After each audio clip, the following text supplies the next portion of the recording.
الحمد لله وحده والصلاة والسلام على من لا نبي بعده. أعوذ بالله من الشيطان الرجيم. قد يعلم الله المعوقين منكم والقائلين لإخوانهم هلم إلينا ولا يأتون البأس إلا قليلا أشحة عليكم فإذا جاء الخوف رأيتهم ينظرون إليك تدور أعينهم كالذي يغشى عليه من الموت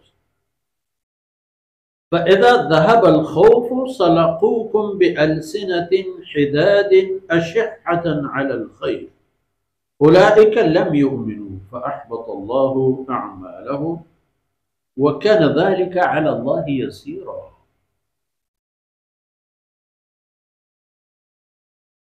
سبحانك لا علم لنا إلا ما علمتنا إنك أنت العليم الحكيم. رب اشرح لي صدري ويسر لي أمري واحلل عقدة من لساني يفقه قولي واجعل لي وزيرا من أهلي رب زدني علما وارزقني فهما ثم أما بعد.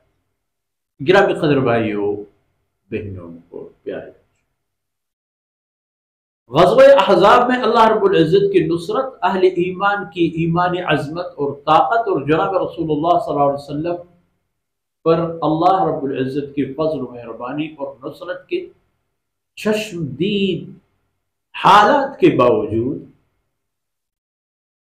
جن کے نصیب میں سعادت و ہدایت نہیں تھی، انہیں نہیں مل سکی. منافقین کا تو حال احوال بیان فرمایا گیا ہے ان آیتوں میں. قد یعلم اللہ المعوقین منکم. اب چونکہ یہ مدینہ منورہ کے ماحول کے حصہ تھے، مسلمان قرار دیے جاتے تھے اور اپنے آپ کو یہ ثابت کرا رہے تھے معاشرے میں کہ ہم بھی مسلمان ہیں، لیکن ان کا اپنا ایک مخصوص ٹولہ تھا، ایک کمیونٹی بنائی تھی چپکی سے، پس پردہ وہ کفر کے مرتکب تھے، عقیدہ تبدیل نہیں ہو گیا تھا، مصلحتاً وہ اسلام قبول کر چکے تھے اور آپ صلی اللہ علیہ وسلم کی خدمت اقدس میں بھی کبھی کبھار آتے تھے، مسلمانوں سے ملتے جلتے تھے، کبھی نمازوں میں بھی موجود ہوتے. اللہ رب العزت جان رہا ہے تم لوگوں میں سے ان افراد کو جو اپنے آپ کو آگے نہیں لے جانا چاہتے، جہاد میں شرکت اور رسول اللہ صلی اللہ علیہ وسلم کے ساتھ شرکت سے کتراتے ہیں. اور ان لوگوں کو بھی اللہ جانتا ہے کہ جو اپنے بھائیوں سے کہتے ہیں کہ ہلم الینا، چھوڑو مسلمانوں کی دیوان چھوڑو، ہمارے پاس آ جاؤ، ہمارے پاس آ جاؤ. جب ان کے پاس آتے تو ان کی ذہنی شستشو کرتے ہوئے ان کے ایمان پر ڈاکہ ڈالنے کی کوشش کرتے ہیں. وَلَا يَأْتُونَ الْبَأْسَ إِلَّا قَلِيلًا، مگر کم. جنگوں میں بھی جاتے ہیں مگر کم، ساتھ ہیں گویا کے ساتھ، میدان میں نہیں آتے، میدان میں نہیں اترتے، اپنے آپ کو ادھر ادھر چھپا لیتے. اشحۃ علیکم، جناب رسول اللہ صلی اللہ علیہ وسلم سے فرمایا کہ آپ کے اور آپ حضرات کے بارے میں ان کی یعنی خاطر جمعی اور شرح صدر نہیں ہے، وہ آپ لوگوں کے لیے، آپ کے لیے، آپ کے ساتھیوں کے لیے ہمیشہ تنگ نظر ہے، بخل کے شکار ہیں. اور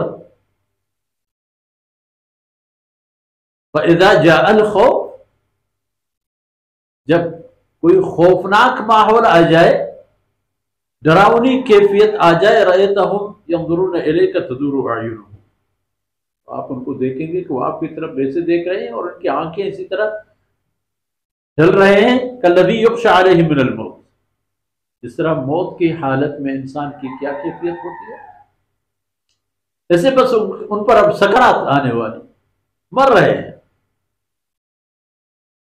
اب جب خوف کا ماحول ختم ہو، سلقوکم بألسنۃ حداد، پھر تیز اور چرب زبان لے کے آپ کے پاس آتے ہیں، ملاقات کرتے ہیں، انواع اقسام کی چرب زبانی سے کام لے کر کے وہ اثرات زائل کر دیتے ہیں کہ کوئی یہ نہ سمجھے کہ ہم آپ صلی اللہ علیہ وسلم کے ساتھ نہیں تھے، ہم آپ کے ساتھی نہیں تھے، آپ کی مدد نہیں تھی. یہ آثار ختم کرنے کی کوشش کریں.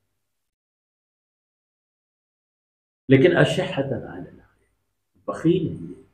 آپ لوگوں کو کوئی فتح ملے، اللہ کی نصرت ہو، اللہ کی یاری ہو، تصویر اس حوالے پر ان کی دلی تمنا یہ کہ یہ نہ ہو. نعوذ باللہ آپ حضرات شکست کا ہے. اولئک لم یؤمنوا بہ، اور یہ تو سرے سے ایمان ہی نہیں لا چکے ہیں. ان میں سے کون سا اہل ایمان لم یؤمنوا، کبھی بھی انہوں نے ایمان قبول کیا بھی نہیں ہے. تو جب یہ بات فاحبط اللہ اعمالهم، اللہ رب العزت نے بھی ان کے ہر عمل کو ناکارہ کر دیا. اگر کوئی نیک عمل بھی کر چکے ہیں، کوئی صدقہ خیرات، کوئی سخاوت، کوئی نماز، آپ صلی اللہ علیہ وسلم کی محفل میں آنا جانا، سے ان کو کچھ بھی نہیں ملے گا.